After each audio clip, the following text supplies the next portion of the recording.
Welcome back to the Highway 49 podcast.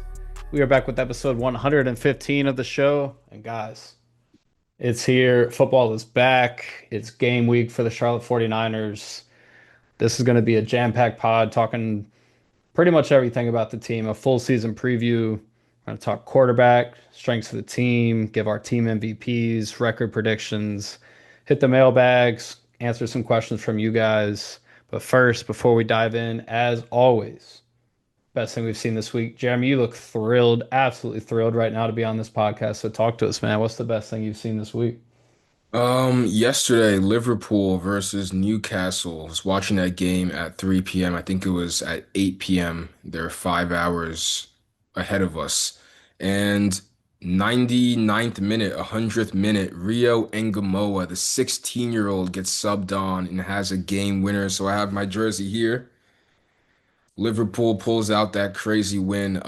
We have a terrible defense, but somehow we are winning these games in the last minute in spectacular fashion. So seeing that 16-year-old, he was in the academy last year, playing with other 16-year-olds, and now he's up with the adults and scores the biggest goal of his career in the final kick of the game. So shout out to Rio Engamoa. The best thing I've seen was Liverpool's game winner last night.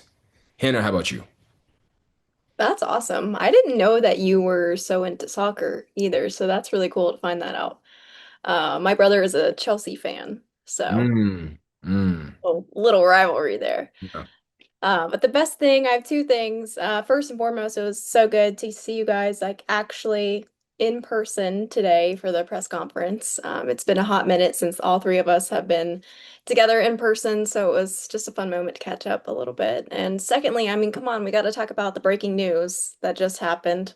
I mean, Taylor Swift, Travis Kelce getting engaged. I mean, talk about like the football kingdom, like royal wedding.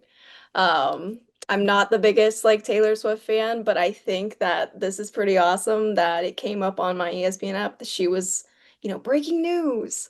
Adam Uh, Schefter breaking that. That's crazy. yeah, that's crazy. It's just crazy the landscape that, football is and how she's kind of brought in this different element. But super cool, fun to see, but just had to bring that up. So fun thing for the day. But Hunter, what is the best thing that you have seen this week? Yeah, back to Jeremy. You're talking about a 16-year-old dude. I was like just driving, getting speeding tickets, like struggling in math, whatever I was doing, and this dude is hitting game-winning goals at the pro level. That's insane. Yeah, Hannah, I was wondering like why the Charlotte football tweets were getting no love, but it's because they're being overshadowed by Right. by Travis and Taylor. Bigger news So on the line. Come on.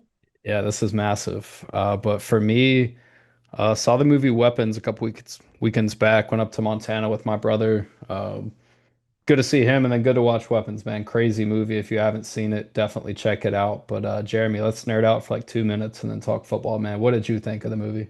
Absolutely. Well, do you remember when I came on here and said I watched a movie called Magnolia that was three Hmm. hours long that had Tom Cruise in it being like a Andrew Tate-esque grifter? That Yep. Magnolia concept was inspired, or Zach Kreger's the director of Weapons, said Magnolia inspired Weapons, where it went from character to character, and then at the end, it brought everything together, kind of like how Magnolia was. So it's cool to see that those 90s movies, those early 2000s movies, are still inspiring the directors of today. But it was a great movie. I went with all of my friends. I think it was like five or six of us deep. We went to the movie theater, and it's one of those movies where it didn't feel like a horror movie. It No, was it's a like a thriller. it was like a dark comedy too. It was hilarious. Yeah. Where all my homies hate Gladys by the end of that, but Yeah. it was good.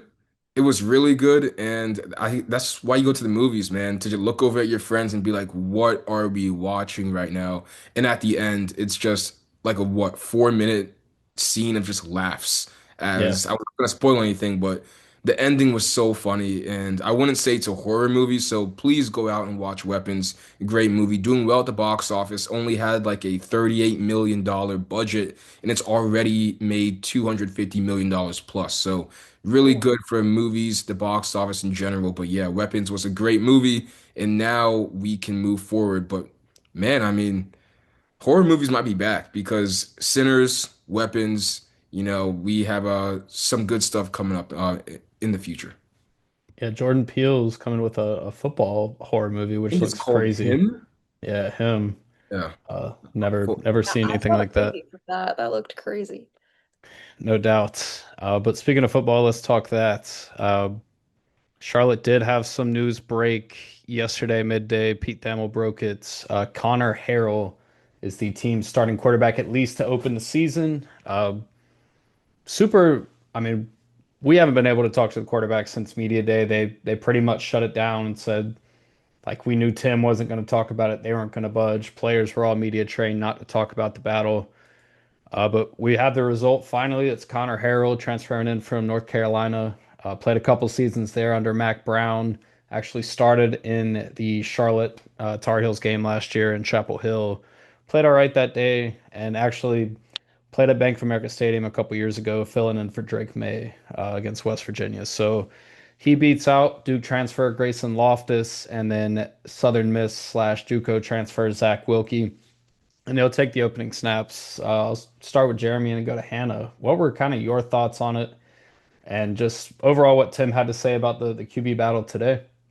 Yeah, I think before the presser even started, this wasn't taped, so you guys won't see it on the video. But Hunter, you asked him about if he watched any week zero football, and he was like, "Yeah, man, we were able to get what he said, like five clips from that week zero, and Situational football, yeah. situational football, and kind of say, okay, well, if this happens, then this happens." And I guess I'm waking up a little bit now. It's more about how it's the first game of the season. You're gonna hear every coach say, we've done our scouting, we've prepared, we've done whatever. We want to make sure we put these guys in the best positions to succeed. If we're being honest, it's gonna be a poop show out there. It's gonna be a lot of new faces. It's gonna be new coordinators on both sides of the ball, new head coaches on both sides of the ball. All the practice you want, it doesn't matter for when the actual ball is snapped and it's game time. So I do think with Connor Harrell and his ability to move out the pocket, to get out, escape, do things like that, I think even though the coaches are always talking about we want someone who's steady, who's, you know, not game manager, but is a little safer.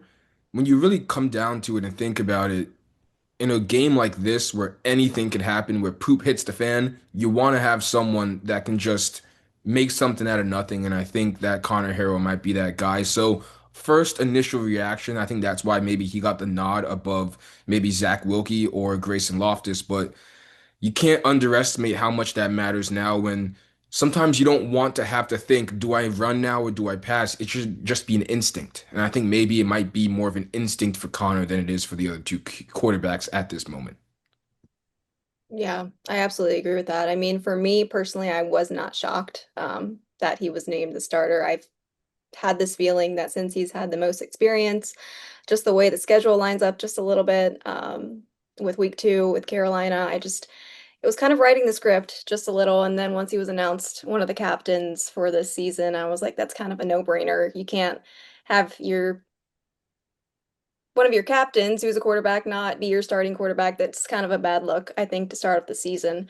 Um, but who knows? I mean, like Coach Alvin said, they need to play a game to see where this team is at. And I think that's exactly what's going to happen. I mean, to your point, Jeremy, I mean, they have no idea what is going to be seen on the field until they're actually playing on the field. And I mean, sometimes poop does hit the fan, and we have to see if he is going to be able to use his legs. I mean, obviously, I think that was a deciding factor is because he is so mobile, and I think Coach Alvin really wants to run the football more than the passing game. That's he came here at Charlotte, that's what he said, and I think Connor Harrell gives this team the best option to do that.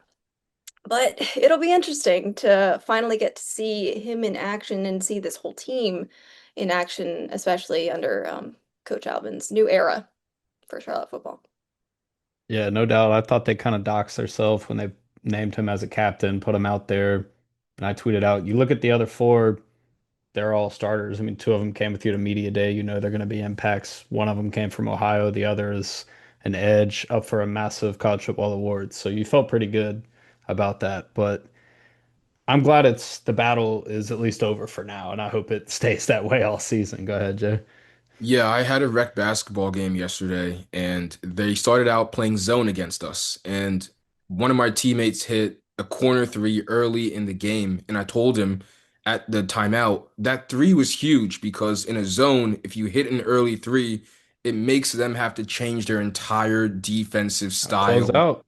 They have to close out. They have to shift differently. Everything changes if they respect the jumper. So for Connor Harrell, it's kind of the same where people know, okay, this guy wants to get out. He wants to run fast. He wants to get out of the pocket and do his thing with his legs sometimes. And the defense is going to game plan for that. But it's going to take that one pass play. It's going to take that one drag route or the one triple option or something to let the defense say, even though we want to stop that part of your game, we are gonna have to adjust and respect this other part of your game. So, of course, having that Connor Harrell guy out there, you might think, oh, they're gonna have a QB spy on him at all times and make sure this doesn't happen, this doesn't happen. It's up to Connor at this point to make that play early, force the defense to respect them, and then once that happens, I think the whole offense can settle in and go forward for the rest of the game. Yeah, football is a numbers game, and if you're committing a spy to a mobile quarterback, you've now evened the playing field at that point.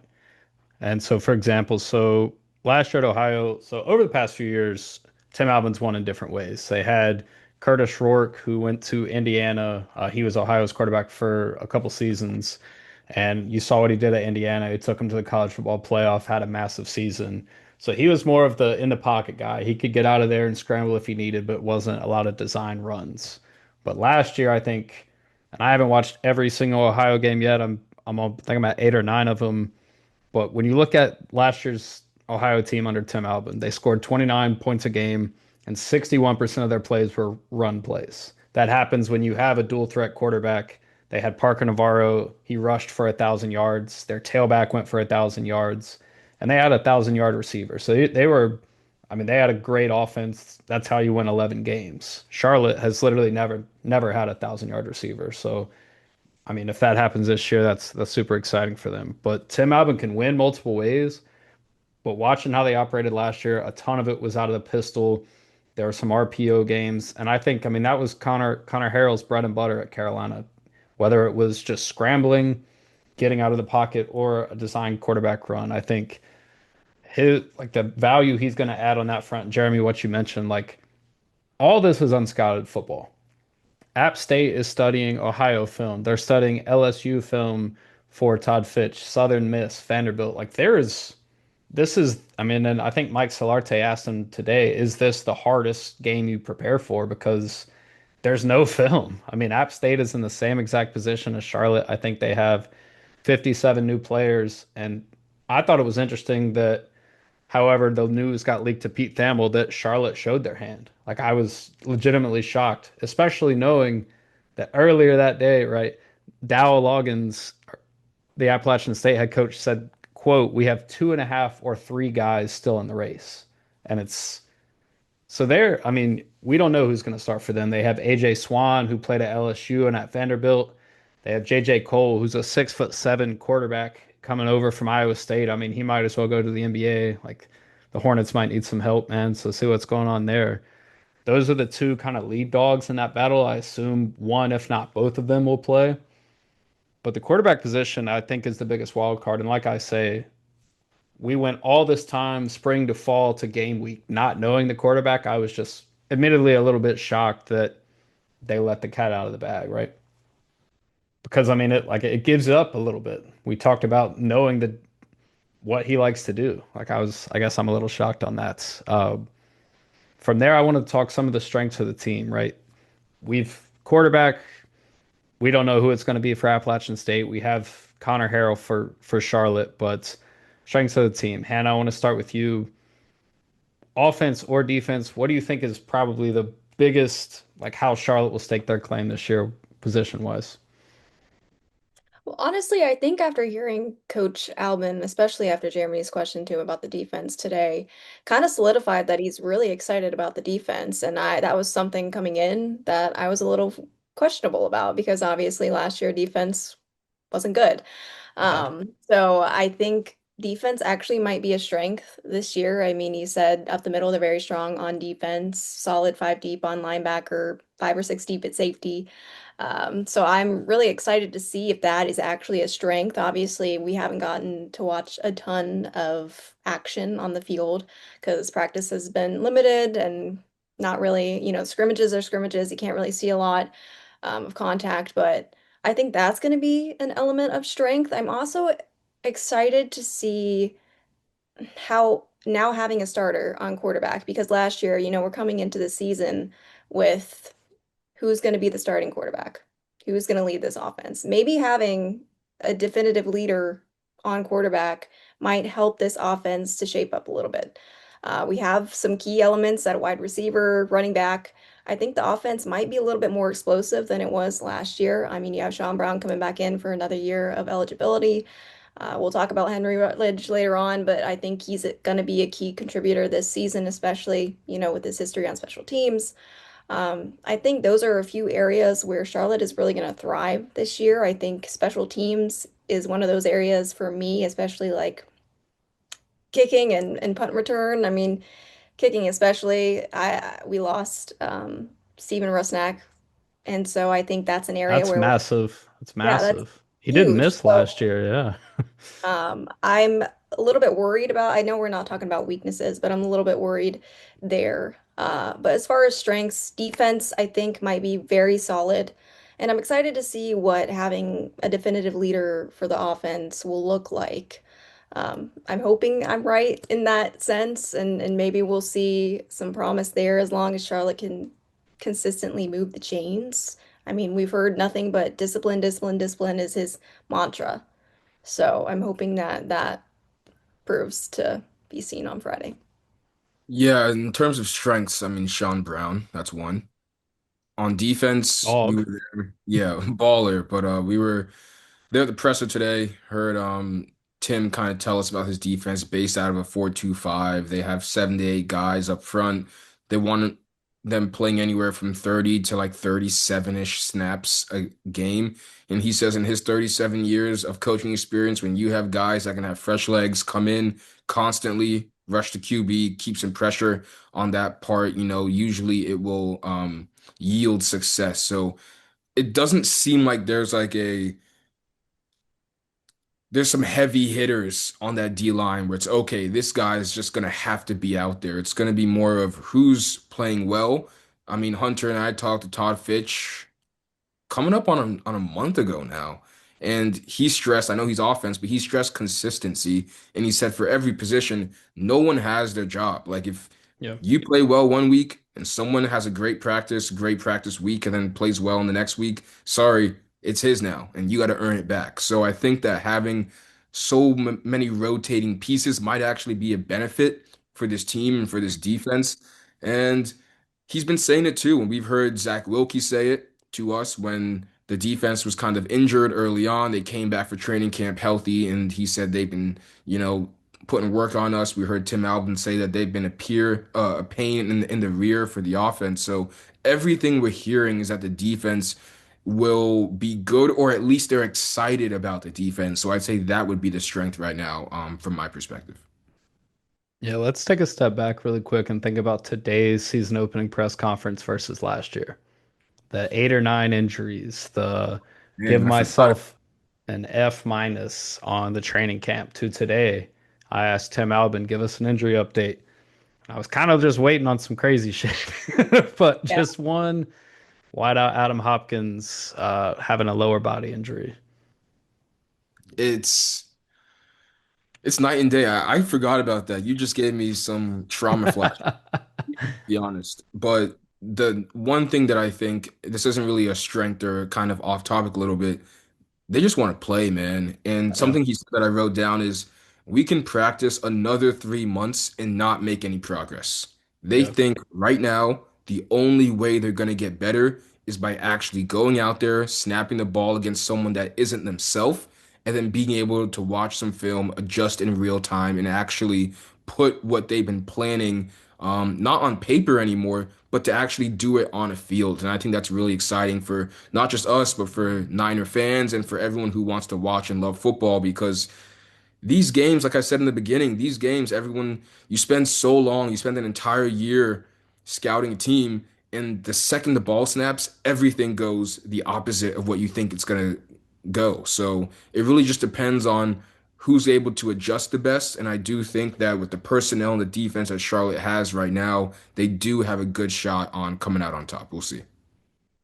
Yeah, when I look at it, linebacker is, in my mind, the strongest spot on the team. I mean, Shea Taylor, third leader in tackles on Ohio's defense last year. Caden Schmitz played a smaller role last year with the Bobcats, but he joins. Those are the two starting linebackers, which is wild to say, knowing that Charlotte returns its leading tackler, who also plays linebacker in Reed Wilford. So there's a couple more coming over. Parker Starts and Stellan Bowman from Ohio, so they feel great about that position. And when you think of it, Nate Fanes was the, I believe, co-DC and like linebackers coach at Ohio last year, and that's why his whole linebacker room followed him. I mean, you feel great about that.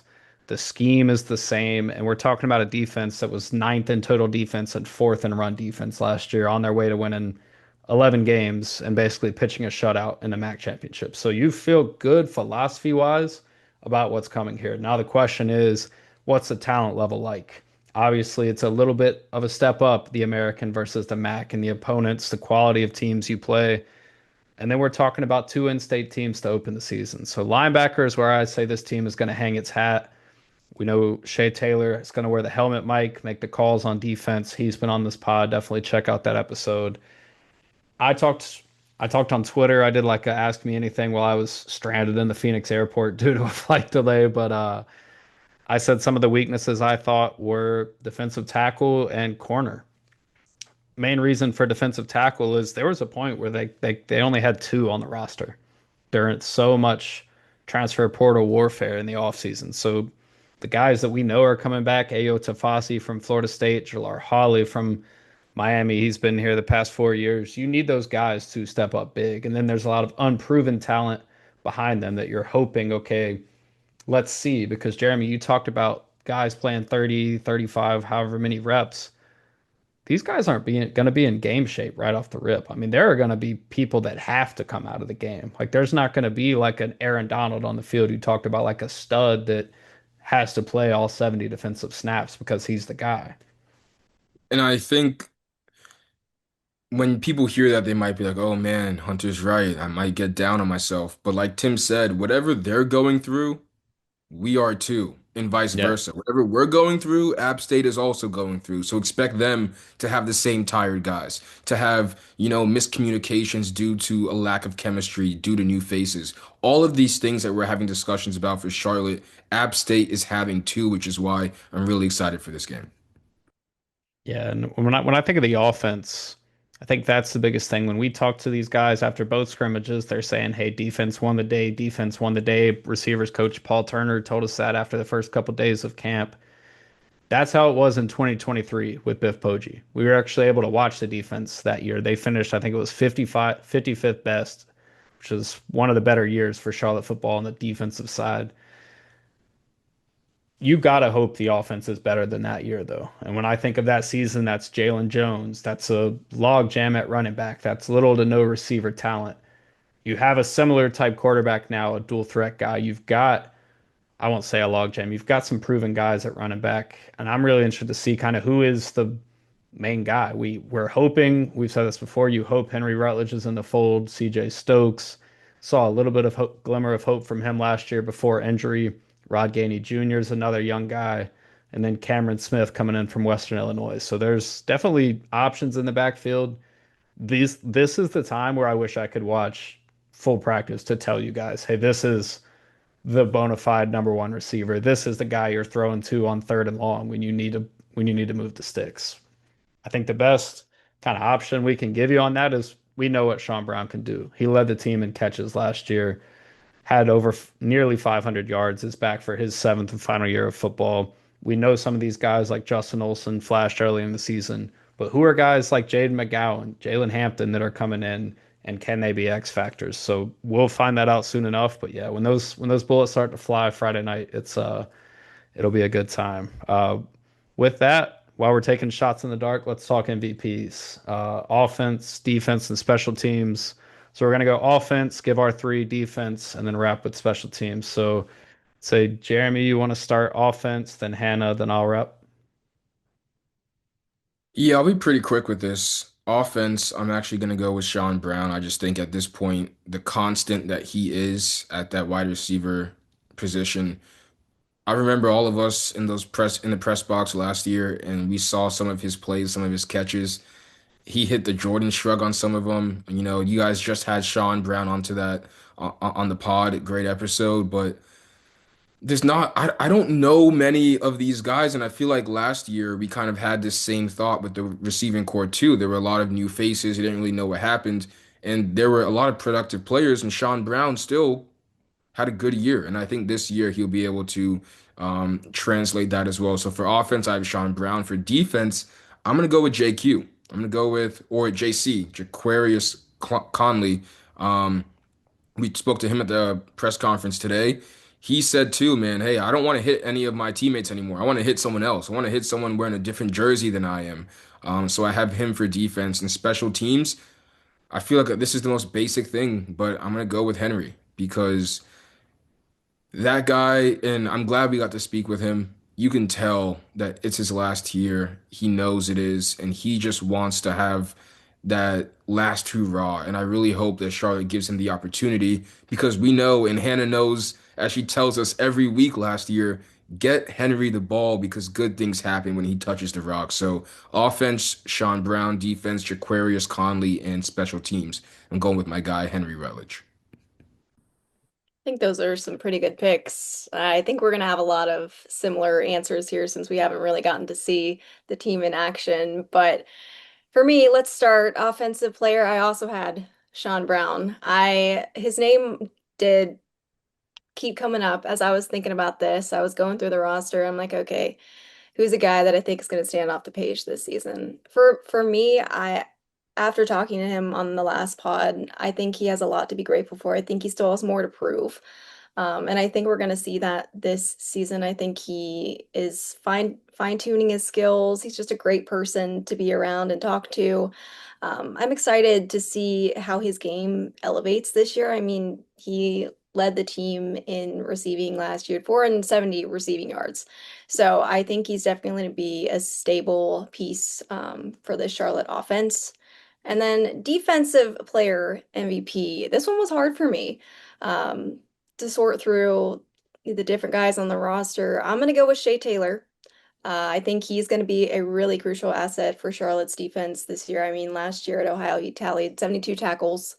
I think we also got the chance. It's really cool that we've had the chance to talk to all these different guys, but we also got the chance to talk to him, and he just was a really sound person. And every guest we've had on the podcast, and Hunter, you've mentioned this before, you've asked, who's somebody that's a dog on defense, and they've all said Shea Taylor. So I'm excited to see him this season, and I think he's going to have a really good year with Charlotte football. I want to do a little honorable mention though. I know I've talked about him before, but Caleb Curtin, defensive back, I covered him at Elon, and I'm excited to see how he adjusts to this style of defense and if he can continue making explosive plays like he did.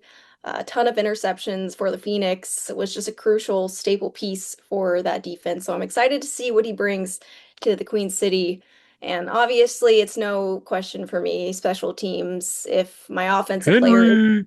isn't Henry Rutledge, and it's gonna be Henry Rutledge for special teams, I'm hoping he gets the chance to, make a couple starts at running back this season. I feel like that was a reason for him entering his name into the transfer portal because he only had one start last season at running back. So, I mean, he's great on special teams. We've all seen it. He's just a monster, and I'm just excited for him this season to come back to Charlotte, prove himself, and hey, who knows on Friday? Maybe we'll see a Henry Rutledge touchdown at the bank. So, I'm excited for that. So, those are my three. I have offense, Sean Brown, defense, Shea Taylor, and special teams. I have Henry Rutledge. No surprise there. Yep. This will be Henry's first game at the bank since playing during halftime when of an NFL game during some Pee Wee football. So looking forward to seeing that. For me, I can't be super chalky and pick Sean Brown, so I'm just going to pick the quarterback now, Connor Harrell.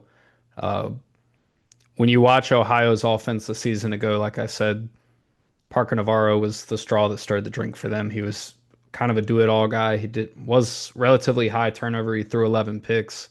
But if Connor Harrell can be anything comparable to that, then this offense is going to end up being really good. So I'll take my chances with him there. So Connor Harrell for offensive MVP. Defense, I think Shea Taylor is like the maybe shoe in for this. JQ is definitely a great pick. When you think about a 4-2-5 scheme, all we've talked about on this pod is how you need great inside linebackers. And Shea Taylor was that when he transferred from Ohio, hit the portal. He had Penn State offer, he had West Virginia, some big time offers, and chose to play his final years of college ball at Charlotte's. Got to go with him. He's going to be. It's another year with him and Nate Fanes. They know each other like the back of their hands. So I'll be interested to see what he brings on that side. And then special teams, I'll go with Jaden McGowan, 5'7", 180 pounds, coming in, started his career at Boston College, was very productive there. Went to Vanderbilt, was extremely underused there, and is now here. So I mean, he's like a blur when you see him run. So whether that's in punt or kick return, or maybe he's the opposite back beside Henry Rutledge, I mean, he's got a shot. So don't take offense, Henry. We know you're the man. Looking forward to that. That's who I've got. So Connor Harrell, Shea Taylor, Jaden McGowan for me. While we're in prediction mode, we are going to do the record really fast. We're not going game by game. Schedule's brutal. We've talked about that. But Hannah, kick us off here. What do you got overall Charlotte football this season? Overall, I mean, I was going through it today, and we have a tough schedule. A lot of tough non-conference games, a lot of tough conference games away. So Yep. I think that's not going to fall in Charlotte's favor. I mean, last year they were 5-7, and that's where I have them overall again this year, 5-7. Um, Conference 3-5. I want to be more optimistic, but not having seen anything yet, I think that's kind of where I'm at, and especially after doing a lot of research for football kickoff media day for the American and hearing and knowing about some of the teams. This, I think Charlotte's a wild card this year. Like a lot of teams are. I mean, there's a ton of new coaches in the American this year, a ton of new quarterbacks at the helm, just like us. So I think 5-7 is what I'm going with overall, and 3-5 in conference. Please don't take my credential away. Um, I'm going 3-9. I I think one thing that we keep seeing is if you have multiple QBs coming in constantly, you're having a conveyor belt of guys at the helm, it really affects everything down the line. And I don't think that Connor will be the starter for the entire season. I think Grayson at some point will get in. I think Zach Wilkie at some point will get in. And starting at that point, not having your guy, not having the guy, I think is gonna hurt this Charlotte team. I do think they'll rattle off two wins in a row. That's Monmouth and Rice. I think they'll beat Monmouth. It's like, you know what? Maybe we turn that corner. We played App State, played North Carolina, two great teams. We're gonna come back, we're gonna beat Monmouth. And then you have that confidence. You go into Rice and you say, or Rice comes to you and you say, hey, we're gonna win that game as well. And then South Florida, Army, Temple, North Texas, East Carolina. ECU is going to be off of what I was talking last year at the ECU game. They want to win more than Yeah. anything for that one. Yeah. So 3-9 is what I'm saying. And I don't want this to be Tim Albin era isn't doing as well as the Biff Post. No, none of that because the schedule is just a labyrinth of hell. But Yeah. I do Yeah. think, like what Tim said, where he said he wants the last game of the season. And he said from their perspective, they're in a year three mindset.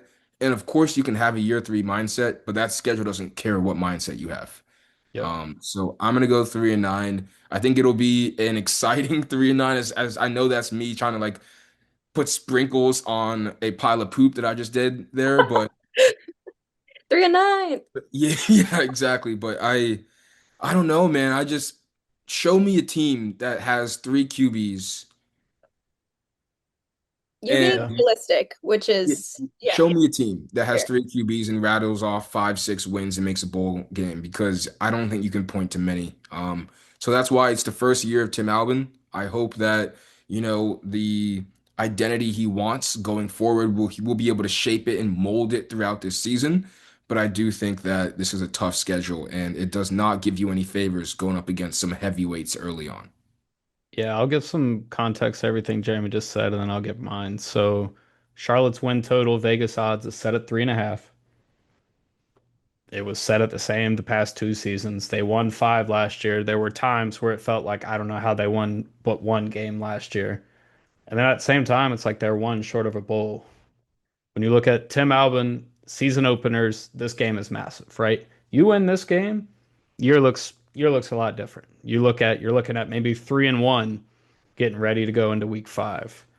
But he's 1-3 in season openers. Two losses to Syracuse, a loss to San Diego State at Ohio. They did beat FAU a couple years ago.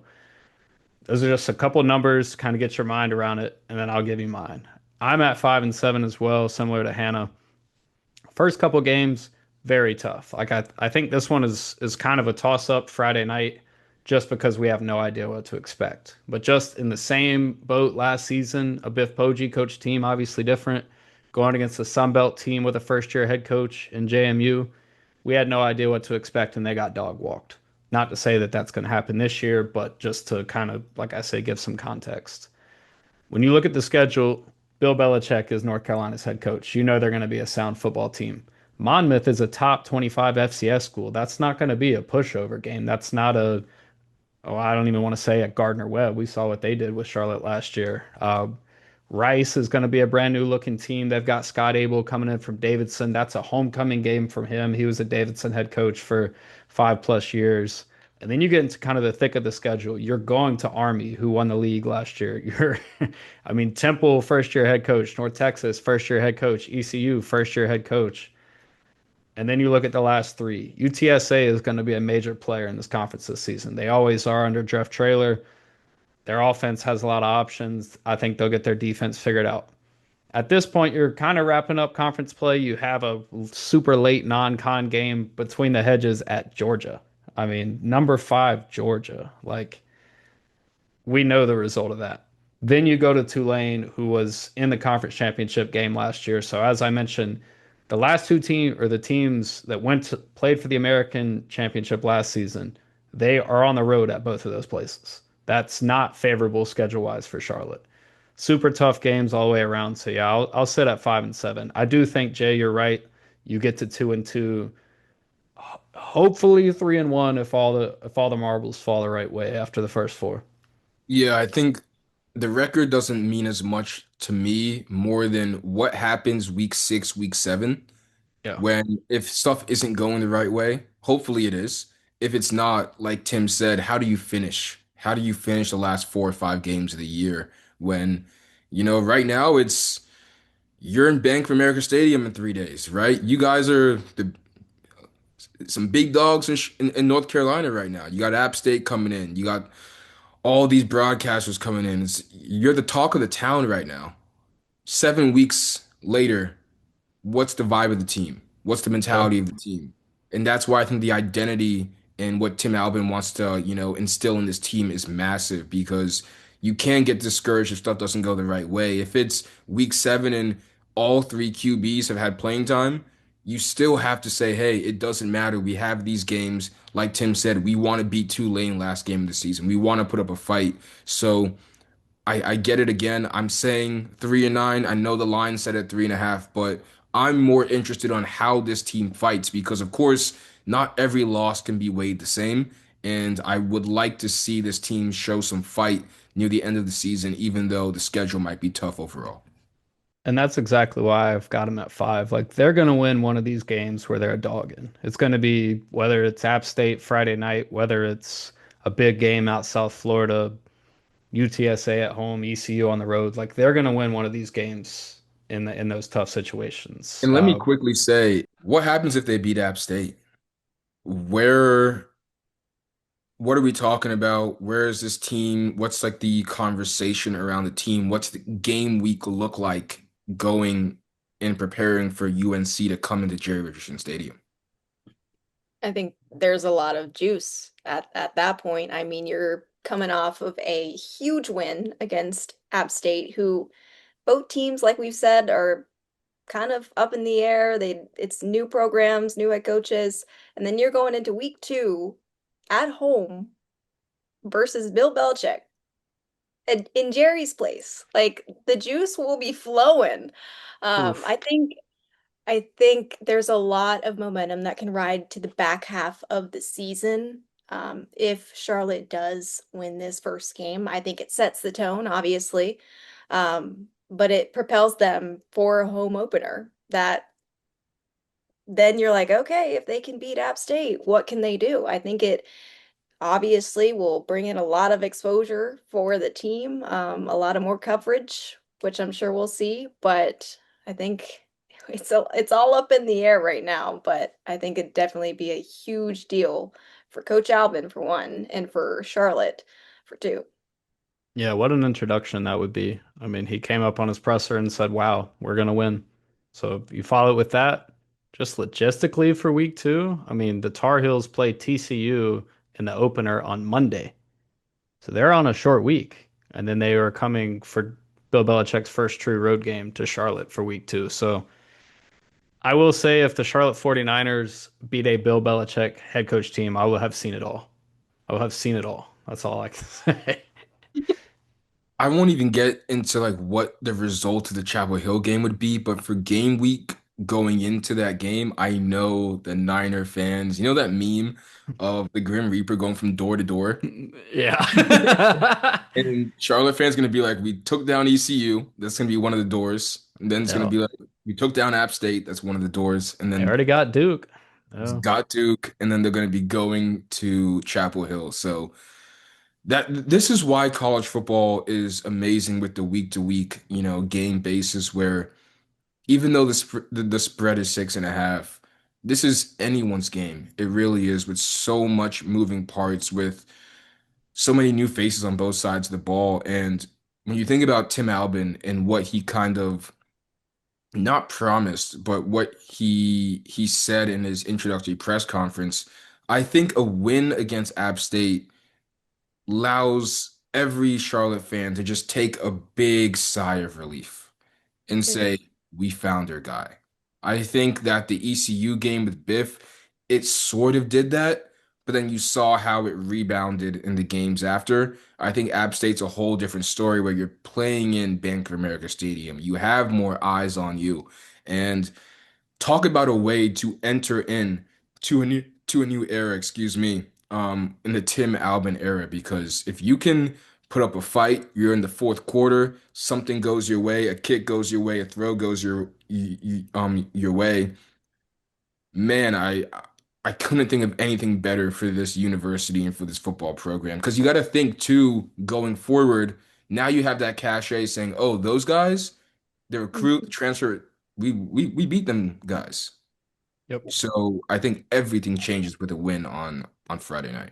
You talk about games being won and lost on the margins. Hannah brought him up earlier. We haven't talked about him. Steven Rusnak last year literally made every single kick, multiple 50-yard kicks. I think we're going to be talking about Liam Boyd next week. Charlotte transfer kicker coming in from North Carolina. Like you talk about how games are won and lost, close games. You got to execute on special teams. It's whoo. Crazy. Go ahead, Okay, Hannah. but where, okay, if Charlotte beats App, Charlotte potentially beats Chapel. This is just potential hypothetical situation. Okay. Um, Obviously, student section storming the field, without a doubt. Rightly so, right? Where are they taking the goalpost if they move the goalpost? But where would students take the goalpost on Charlotte's campus? That's you, Hunter.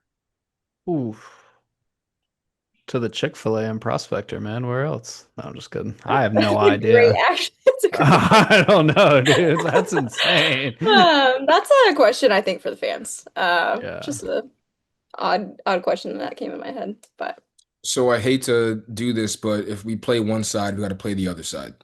Sure. What if you lose? What if you Like, lose? What if you lose and some of the concerns that we had last season are arising again? Connor Harrell doesn't play the full game. Grayson Loftus comes in. Maybe you don't see what you want to see from there. Of course, you want to temper your expectations. It's the first game of the season. But we talked about how the highest of highs could be going into the Chapel Hill week. What would that be if App State comes in with a whole new regime and they say, hey, we're going to lay waste to Charlotte? What's that game week looking forward to Chapel Hill? How do you kind of rebound off of that and get back to, hey, that was the first game. Now we got a second game, 12 game season. Let's recoup our emotions and get back out there for week two. I think the best part of the situation right now is Tim Albin hasn't set a lot of expectations on himself, right? So this isn't where this comes back to bite you of like, oh, we're going to win a national championship or we're going to win the American or we're going to do this or that. He's said on multiple occasions, we're going to be a good football team. I don't know when. Direct quote. He said he wants the last game of the season to matter, whether that's them getting out of the cellar, whether that's them getting to a bowl game, playing for the American championship. Like he's got obviously long-term goals, but if you do lose that game, you kind of are back where we talked about. You got to beat Monmouth that following week. You got to take care of business in the opener in the American Conference play. So if you lose, I mean, you are the underdog for a good reason. Like I say, I mean, the last three games, App State has won by 15 points or more. I'll be completely different regimes, completely different teams. So, I think if you lose, then it's all about the response. We'll see a yeah, lot of how Coach Alvin responds and how the team responds to him, as well as the losses. I think that's essentially what we're going to see throughout the season is every game, the response, whether you win or you lose. But especially if you do lose this week, it's okay, how can you go back to the drawing board? If Connor Harrell isn't the guy, do you go with Grayson Loftus or Zach Wilkie for that matter? It's going back to the drawing room, watching film, seeing what can work and going from there and learning each and every week. I mean, I think you said it best, Hunter. I mean, Coach Alvin hasn't put a lot of expectations on this season, and I think that is for the better because we're kind of taking it both, media and fans one game at a time to see where Charlotte is going to end up and how they're going to look on the field and respond. yep. I think the last thing to kind of wrap this, App State has one losing season in the FBS. Charlotte has one winning season in the FBS. Do with that what you will. It's going to be a really interesting season. And when I met Tim Albin, or I guess in the spring session, he said, "Yeah, I like your work. I hope I like it in October." And I said, "Me too, man. We'll see how it is because I'm going to be a straight shooter with you. We're going to call it." It's interesting to coach. I mean, I thought about this the other night. I did a black and gold podcast going on for be a Charlotte guest for the app game, and they were like, "So you've covered all four coaches at Charlotte?" And I was like, "Yeah, damn, you kind of are dating me, dude. That's I don't know about this." But when you meet a coach, it's like a level of trust that you've got to form, right? And it's a relationship. It's like what they'll tell you versus what they won't tell you. Are they going to be a straight shooter with you, like a Biff Poggi off the record? Or are they going to feed you crap, like a Will Healy off the record? Like, what are you going to get? And you have to be able to figure that out. So, I mean, you got to be a straight shooter with them. You got to ask them the hard questions. You got to be willing to like put your money where your mouth is on that front. So yeah, we gave our records. Hannah's 5-7. I'm 5-7. Jay's 3-9. Let's talk a little bit more about this game Friday night. Jay, you got that preview for us? So, as I said earlier, App State is going to be going through the same stuff that Charlotte is going through. On defense, they only have three starters returning. And one of those starters is linebacker Kyle Arnold. He had 55 tackles. He's a top returning tackler for them. And they brought in at least two transfers at every position on defense. So there's going to be a lot of miscommunication on that side of the ball, I'm going to predict, because a lot of new faces, a lot of changing stuff going on the defensive side of the ball. And that's why I think that going back to the Connor Harrell thing, how you start is going to be massive. Can you throw them off the scent early? Because if you have a new team, they can't really make decisions on the fly when you have a new team. When you have a new team, it's all about the coaching and the preparation and what the scheme is going into it. You can allow your team, once you have some chemistry and cohesion, to start saying, "Hey, I trust you enough to know, see what's going on, and make a read off of that." Not when you have new pieces like this. So offense for Charlotte is going to be massive. Let the defense show them something early they did not expect to see, and I think it'll pay dividends for the rest of the game. On offense, you talked about it, the QB battle with AJ Swan and JJ. AJ was at LSU previously and was at Vanderbilt. They have new wide receivers, they have a new tackle, they have new tight ends. So a lot of new changing pieces on offense as well. But I think this all goes back to the new coach that App State has, and that is, am I pronouncing it right? Dowell Logains? I think it's Loggins. Loggins. That sounds more correct. All right. He was the offensive coordinator at South Carolina. And I wrote this down when you were talking earlier, Hunter, about how there was a step up from the MAC competition to the American. I think Dowell's doing a step down from the SEC to the American, but something he has to keep track of is you also don't have the personnel you had in the SEC. You look Right. back at his record, and I'm doing my research on him, and it's saying he was with Spencer Rattler, he's with Xavier Legette, he helped change Lenora Sellers into a Heisman candidate. And it's like, yeah, of course, but they were also top five prospects going into college. What Yep. does that change now when you don't have that high end tier one talent? Can you still develop them at the same rate you did with the best guys who are now in the NFL? And I would say that even though there's a lot of NFL experience on that side, I do think that I would honestly sway with Tim more, who's been Yeah. in the college system more, who knows how that works more. So Dowell started with the Cowboys in 2005, and I do think that helps. But when you're playing in the American, all of that stuff gets thrown out of the way. He got the Eagles jersey on right now. When we talked to Todd Fitch about a month ago, he talked to us about how each conference plays differently. He's been able to kind of tell that. And I think it's the same thing with the NFL and college. It's completely different, especially the SEC. So I think people might see the big names of Dowell there, and he worked with these guys and these guys and these guys, but it really comes down to who can execute at a highest level. And I think that might sway in Charlotte's favor right now. I know the line is App State by a touchdown, but based off of how new everything is, it was hard to kind of pick up who's new, what's going on with their team. I think this is, I think that line is doing a disservice to Charlotte. And now it just depends on if Connor and the defense can make the necessary plays when it matters, because that's what the game is going to come down to. No doubt. And when you look at this series history, just for I guess any listeners of this pod, so they've played three times, two of them coming in Boone. First one was in Charlotte. It was never close. It was 45-9 back in 2018. That's Chris Reynolds playing quarterback. That's Brad Lambert as head coach. They meet again in 2019. This is Will Healy's first year. Charlotte comes off a tune-up game against Gardner Webb. They get their feet rolling. They figure out Chris Reynolds is the guy that game. Then they go to App, and it's literally like the one of the most insane games I've ever covered. Like App scores on the first play, Charlotte comes right back. Charlotte's down four scores in the second half and just turns up, gets all the way back in the game. It's a one possession game in the final minutes, and then they go for an onside kick to potentially recover it and tie the game. And App State houses the onside kick, wins the game by 15 points. It's one of the most wild games I've ever seen. And I'll still never forget Alex Highsmith dropping a pick six, a surefire pick six early in that game.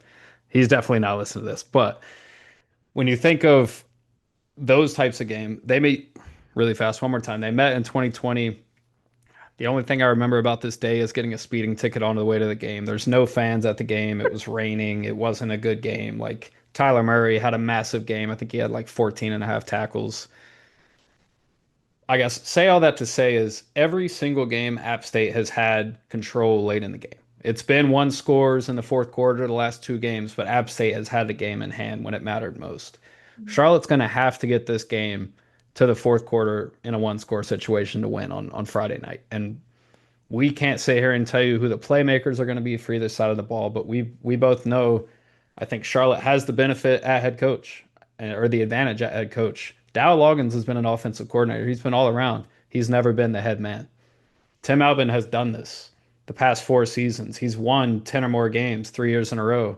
But when you look at it, He's only won his season opener once in those 4 years. So it's going to be a lot of new.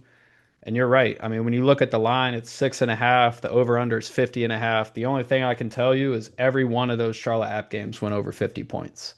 Only one of them were the season opener, though, and that's in 2020. And Charlotte had a proven quarterback in Chris Reynolds and had guys coming back on the offense. Yeah, I want to ask this to Hannah and Hunter. I guess starting with Hannah, we were in those press boxes sometimes, and I do think Charlotte could have made a bowl game maybe if the game management from the coaching staff was a little better.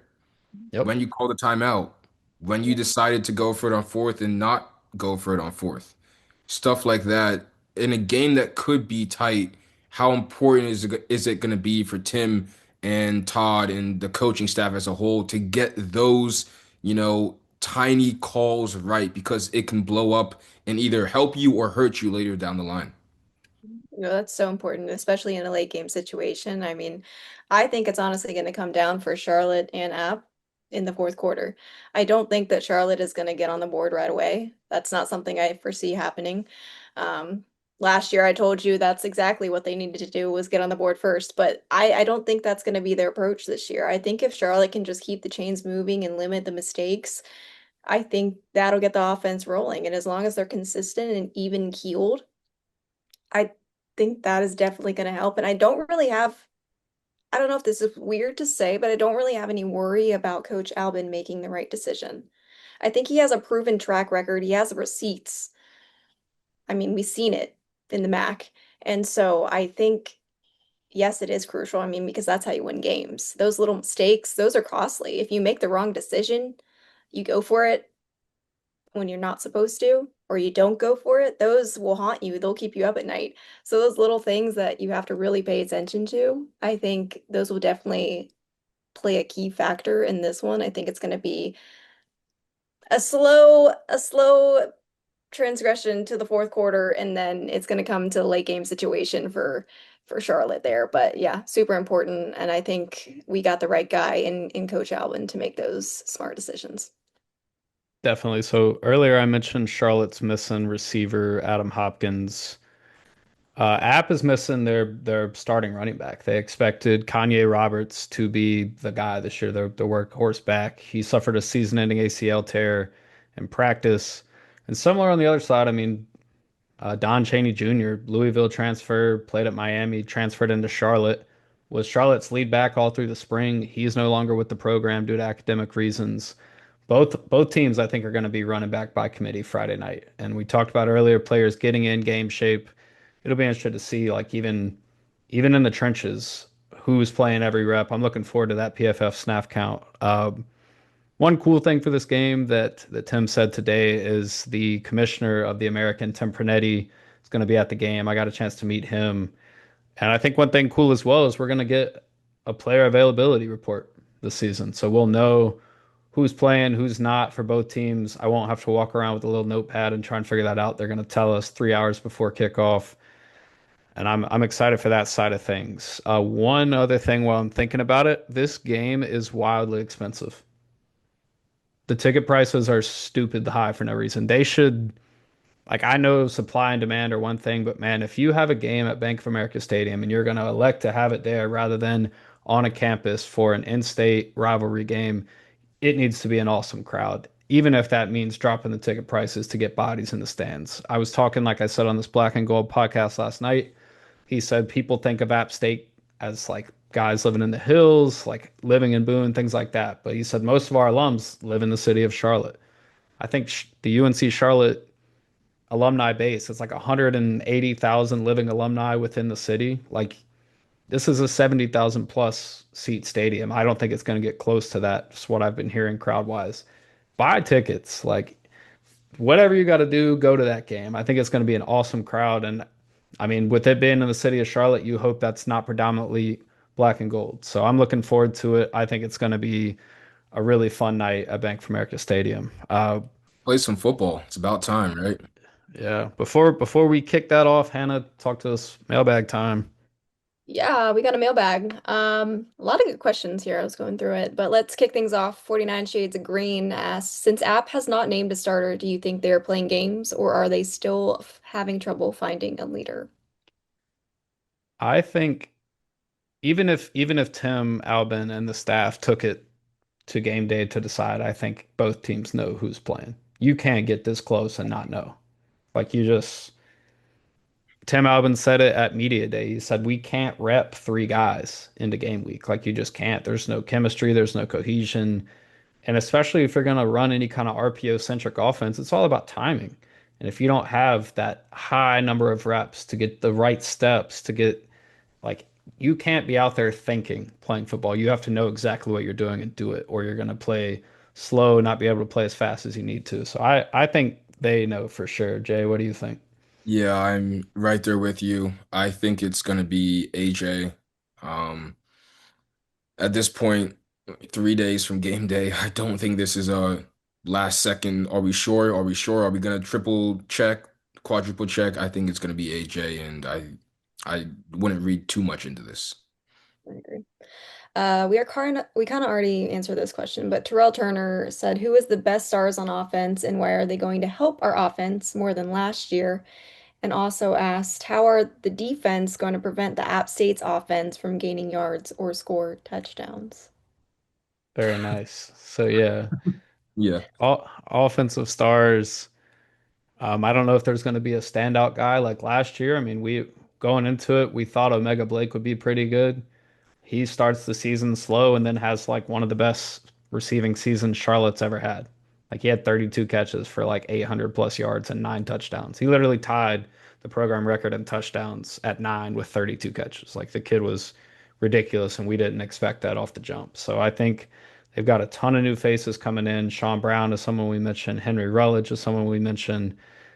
As I said earlier, Jaden McGowan, Jalen Hampton. There's just so many new faces. So it could be anybody. And then on defense, I mean, you want to play sound football. Charlotte can't give up the big play. We talked about that the past 2 years under Ryan Osborne's defense. They could play sound defense for 2 or 3 downs and then just get cooked for a 72-yard touchdown. So keep the ball in front of you, make them beat you. Because one thing is for sure, there's not a lot of reps, especially if App doesn't have their guy. Maybe they are scrambling this late. Maybe so. If so, make them beat you with a 13, 14 play drive. Let's see how many false starts or holding calls they have because at this point in the season, we don't know. So yeah, keep the ball in front of you. I think is the biggest key. Talking about offensive stars, I mean, it doesn't always have to be skill positions. Hunter, what do you see from that O line? Yeah, O-line is interesting. So this is the time where I really wish I could watch it. Uh, we know what Johnny King can do. We know he's the anchor, the heartbeat of the line. Mitchell Mays is still waiting for his waiver, which is crazy, man. I mean, there's 3 days left until the season, so hopefully he's gonna be able to play. He transferred in last year. I mean, he played over 900 snaps for Clemson over 4 years. Started, I think, every game last year on the O-line. And then they've got some new faces at tackle. Mason Bowers coming in, Jesse Ramel coming in from JMU. I'm interested to see how it fits together. And I mean, I could, if Mitchell Mays isn't eligible, I would not be shocked if Johnny King ends up playing guard because they're going to need bodies, and he's someone that's flexible, versatile enough to make that happen. Yeah, that kind of answers Grayson Smith's question. How do you think our D and O line will hold up against App State's? Also, App State's starting running back Conde Roberts tore his ACL. Yeah, I mean, admittedly, I'm still skeptical on the D line. I just want to see it, right? I mean, last year they had, I think it was 17 total sacks. Not a single player that got a sack on the defensive line is back this year. So, how good is Braden Mullen coming in from Dartmouth? How good is DJ Burgess coming over with Zach Wilkie from Northwest Mississippi? And guys behind them, like we know those are probably the likely starters, their captains, or at least Braden is. Who else is stepping up? And can you contain the app run game? Because that's their bread and butter. It always has been. I will never forget in 2019 interviewing Jeff Gimmel after that game, and he literally said they're running the same play and we can't stop it. That's football. We talk about how simple it is. Yeah. If they're running power and you can't stop power, or App State made inside zone famous, like if you can't stop it, they're gonna spam it. So we'll see. I'm really curious, especially the D tackles, who's gonna play and who's gonna play well. Hannah, what was the name of the App State running back who tore his ACL? Kanye Roberts. Kanye Roberts, wishing you the best. Never want season-ending injuries on anyone. Hunter, you talked about the running game and how to stop that. If there's one thing I think Tim and this defensive staff have been focusing on, it's been we are not going to allow them to let that be the bread and butter in this game. We won't go down because they rushed for 300 yards on us any other way than that. So I Yep. do think that early on we might see some third and sixes, some third and sevens, because especially when you don't have, Kanye there, you're gonna be having some new guys or inexperienced guys in the backfield. So can you force them to get behind the chains early? Can you win on early downs? And once you get to that third and six, third and seven, can that four-man front get to the QB? Not even getting down, but just give him that extra split second of I don't know what's going on, and then Speed make the a quick clock up. decision. Exactly. And once you have that kind of that lapse in judgment for 1 second, I think that's when you can get them to punt and take control of the game there. And I may have said it already, but Ohio had the number 4 run defense in the nation last year. So philosophy wise, scheme wise, what they did was working. Can Charlotte's talent level match up? And you got 2 linebackers that were part of that system. So Will be interesting to see on Friday night. We have one last question, two-part question. AC Niner said, who would you guys have started at quarterback? That's the first question. interesting. Jay, you go Um, first. I put Grayson Loftus in there. Yep, Uh, me too. Played at Duke. He was fighting with Malik Murphy for some time for that yeah. starting position. I it's tough because Connor Harrell is also a melanated individual, so that's my brother. But I'd go with Grayson Loftus, and I could be wrong when we come back on here and have this post game pod. But right now, I'd probably say Grayson. I understand why they went with Connor, and I'm not saying that it was a bad decision, Yep. but that's why I'm also not getting paid the big bucks to be a coach because who knows at this point? It's a very tough decision. Think back to last year, we were able to watch practice and we were coming on this podcast like, yo, Deshaun Purdy is kind of nasty because Yeah, we could watch practice. Not even starting. Yeah, we which is nuts. yeah. And Back up. so, I mean, we watched the spring game. I've got to see a little scrimmage action here. They are nothing of substance. And the spring game is just kind of like you don't want to show too much. You don't want to allow the scheme to get out there, especially knowing your first two or 2 hours down the road. So I'm in the same boat. We just talked about it on WFNZ with Wes and Walker. Like, I was shocked Grayson Loftus didn't get the job. And when you watch his film from Duke, he played in some really big moments and came through in some really big moments. Go back with that Chris Reynolds pod, True of Newcomers, where he broke the film down. I mean, he's not as mobile, but he could put the ball where it needs to be. And I mean, we're talking about the drop down in talent. Maybe he's benefiting from that Duke offensive line or the Duke playmakers. Maybe it's a little bit different at Charlotte. Same with Connor Harrell. Uh, but yeah, I thought Loftus would be the guy. He had a lot of experience as a true freshman replacing Riley Leonard. He went from third to first on the depth chart, and I mean, he had a winning record as a starter as a freshman at Duke. So obviously didn't work out there. He ended up here, and I'll be interested. Tim said it today. He said you can't rule anything out with injuries. Like he wouldn't be shocked if all three play, and I hope it's not this split starter thing. I don't think the leash is going to be as short as it once was under a Biff Poggi coach team, but yeah, I probably would have, but at the same time, these are people that are watching it every single day, evaluating it every single day, watching the film back and making that decision. So Todd Fitch went with Connor Harrell, so we'll see how it plays out, how the chips fall Friday night. Absolutely. I do think also this was just a thought that came in my head based on the press conference. I know Coach Alban's really big about leadership and who people are individually. I saw your clip, Hunter, about Connor Harrell being the last one off of practice. I think Mhm. some of those things resonated with him just a little bit because today he said it's not what they do, it's not who they are. I'm about who they are. It's just a game, but I'm about who they are. So maybe Connor Harrell kind of conveyed that message or whatever vision that Coach Albin's trying to make for this team. Not saying, anything, but that's just kind of something I picked up on today, but we'll see. Hopefully Odds, we have odds, odds, odds. What's your answer, Hannah? I mean, she said Connor the whole time though, so I'll give her I credit for that. Okay, you're right. She did say Connor the whole I've time. always thought it was going to be him, regardless of whatever the team needed. Yeah. That's what I felt because experience is experience. You go with the guy who has the most experience.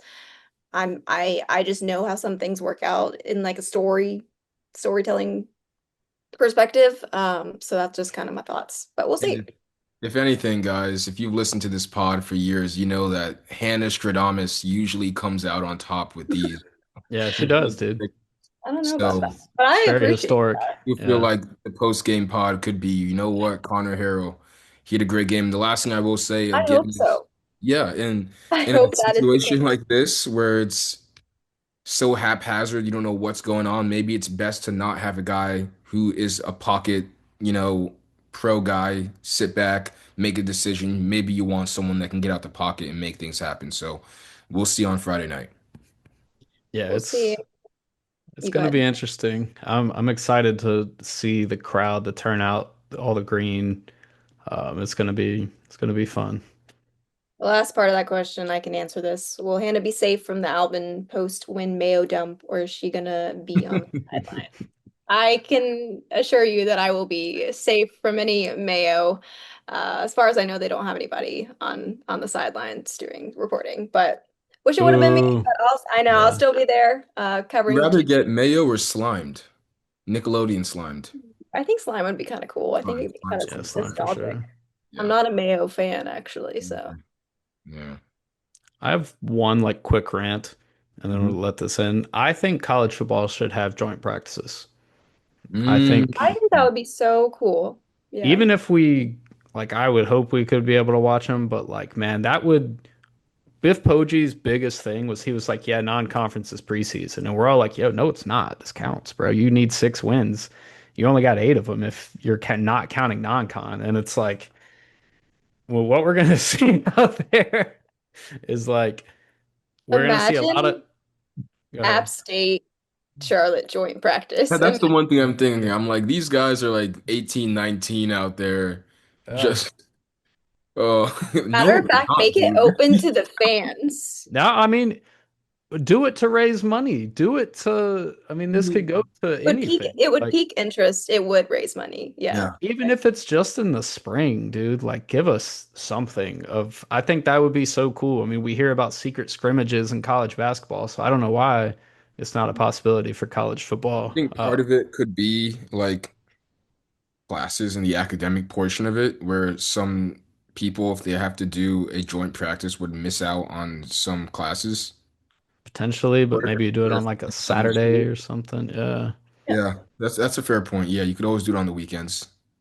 Hmm. I don't know. I just think it would give like I'll tell you one thing, we're about to see a lot of bad tackling on Friday because talk about the minimal amount of live periods that you have. I mean, You're I think right. the biggest takeaway, like I say, I couldn't watch it all, but like talking to Sean Brown, talking to other players around the team, like there's not hasn't been a ton of live. They had some scrimmages, but you hear Biff Poggi having 8 or 9 guys missing versus today you have a receiver and he's not even a bona fide starter. So it's like obviously whatever they did at camp, Charlotte started on the practice fields, which Sean Brown said really helped his knees, like not being on the turf.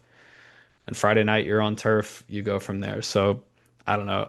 I mean, this is going to be fun, but yeah, give me joint practices, at least one, like one type of off-season scrimmage, raise money for whatever cause. I think that benefits everybody, and you have a sense of how your team responds when they go against someone else. Like, I mean, you can only get so many looks in practice from the same players. So I don't know, maybe it's something for the future. But you guys got anything else before we wrap up? Well, yeah, I guess Tim said what he woke up this morning and kind of felt that breeze outside. Like maybe I got to put on a sweater or whatever. It's that time of the year, guys. I know it's still hot most of the time, but fall's coming, sports are coming back. You'll be hearing a lot more from us. So I'm excited to see these guys again. Like Hannah said, I haven't seen Hannah in months. So seeing Hannah and catching up with her was great. And then can't wait to see you guys' faces on a weekly basis. Absolutely. Well, this was a longer episode, but we appreciate you sticking with us. Thanks for tuning in to the Highway 49 podcast. Season previews in the books. Season 25 is on the way, so we'll be back soon.